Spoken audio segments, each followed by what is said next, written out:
Developers of Lessaria Fantasy Kingdom Sim just invented a whole new gameplay mode for the RTS genre, and almost no one noticed.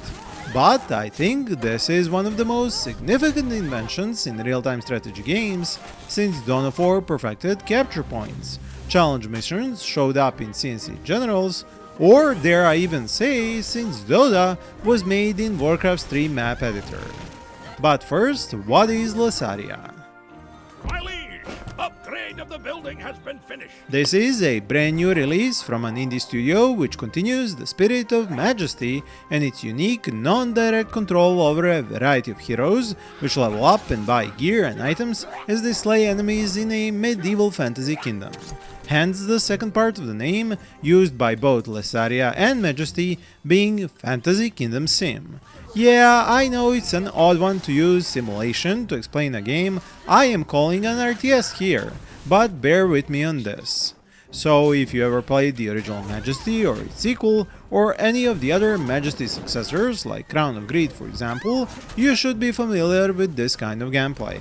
But this new mode, called just plain Sandbox in Lessaria, is a new spin on an already spinned off normal RTS gameplay style, and in the subsequent mixing of old and new, something really cool came out of it all.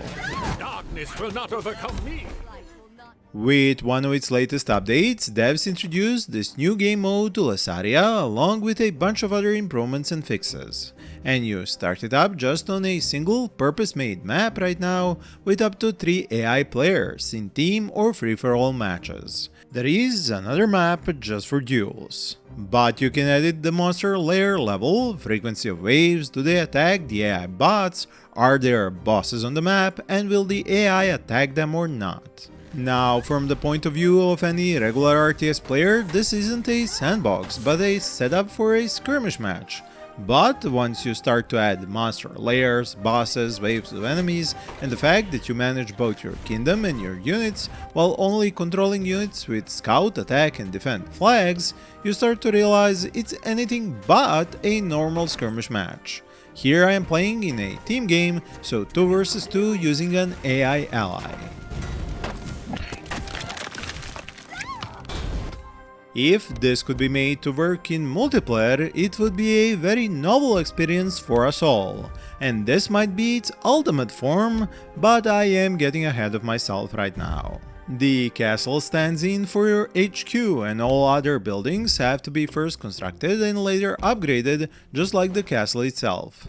There is a host of other improvements hidden in the menu of these buildings, while the economy is based on tax collected from all these buildings.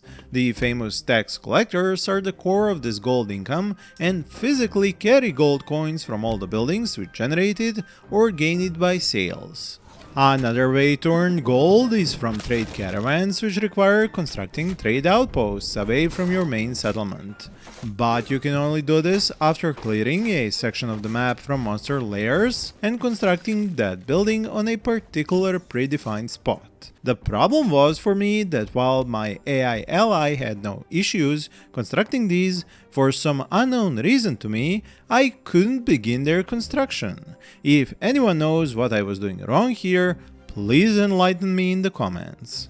Anyway, the first phase of gameplay in this game mode is just building up your main settlement with lumber mills, forges, peasant homes for population and gold generation, as well as a few cheap guilds for initial starting heroes, which will defend these from bats, wolves, giant rats and the occasional goblin.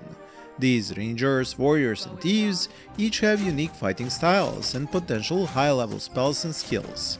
Their buildings also let you unlock spells to use and for those heroes to purchase with their hard-earned gold from the map-wide adventures or rallying to comply with your flag orders funded again by your own gold. So it is like a real-world government tax scam. The more you earn, the more you passively pay back into the system by buying more and more expensive stuff. And nowhere is this more obvious than once you construct the shops in which heroes can purchase consumables, like health potions or teleport scrolls, as well as weapons, armor and enchanted rings and amulets. These buildings have several levels of upgrades behind which are new powerful items, which first have to be paid to be researched. The second phase of the match is when you have cleared out most of the layers of weaker monsters and animals, leveled up your heroes, got them access to powerful items and spells, and started constructing caravan trade posts and the most powerful hero guilds. There is a large variety in those top guilds, and they are even mutually exclusive, meaning that if you pick healers, paladins and the angel like I did, you can't go for barbarians, druids or hellspawn and demons. Similarly, if you go for dwarves and their golem constructions, you can't get elves or orcs. If it explodes, it's not my fault. This design increases the replayability of this game mode and gives you several reasons to try it out a bunch of times. It also creates a sort of paper, rock and scissors mechanics, and each of these different choices of guilds gives you not just different heroes, but also different spells you can research and use on or against heroes. And once you construct a tavern and start grouping heroes into parties of up to 4 of them, mixing and matching their combat styles and powers starts to become even more important and interesting. Now, when an enemy wave comes off map to attack your base, you can be prepared with not just individual heroes on a defensive flag, but a fully customized party mixed with healers and high damage dealers. Not even massive creatures lurking at the middle of the map can survive an attack from such hero parties. This party making is costly and the price goes up for new squads and those with high level heroes. But the only way to fight the other players on the map is to keep these heroes organized like this, as individual heroes will get ambushed and ganked by a bunch of enemies. Man, I haven't said the word ganked since I stopped playing World of Warcraft like a decade or more ago. It is such a common word at this point, even my Google document knew not to try and autocorrect that word while I was writing the script. If you aren't ashamed, please share just how many hours you spent playing World of Warcraft. I personally don't even know if it was 3 or 4 or more thousands of hours, but I'm digressing. So we now arrive at the third phase of the match. You construct a portal at your base and connect it to one of the portals closest to the enemy base, so your hero parties can jump out of these portals and start destroying enemy bases. This is where the game starts to really feel like a base building RTS with army combat, even on a small scale and without direct unit control. But heroes and parties are really good at following directions and bounties you place using the flag system, so you can have a massive fight and target enemy guilds or even their castle HQ. My main attack turned the enemy base not just into a battlefield and wreckage, but also a graveyard, because I was too late on researching the resurrection spell.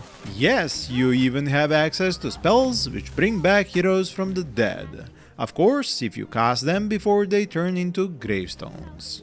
This gameplay is rather on the slow end, and matches can take far longer than you might be used to in RTS skirmish matches, but the mix of simulation, base building and hero combat is truly amazing, and I am super happy to be once again playing Majesty-like games. Especially such fun game modes like this new one in Lessaria Fantasy Kingdom Sin. If you like what you have seen so far, please check out the game on Steam and consider buying it so the devs can produce more such great content. Thank you for watching, and I wish you all happy gaming.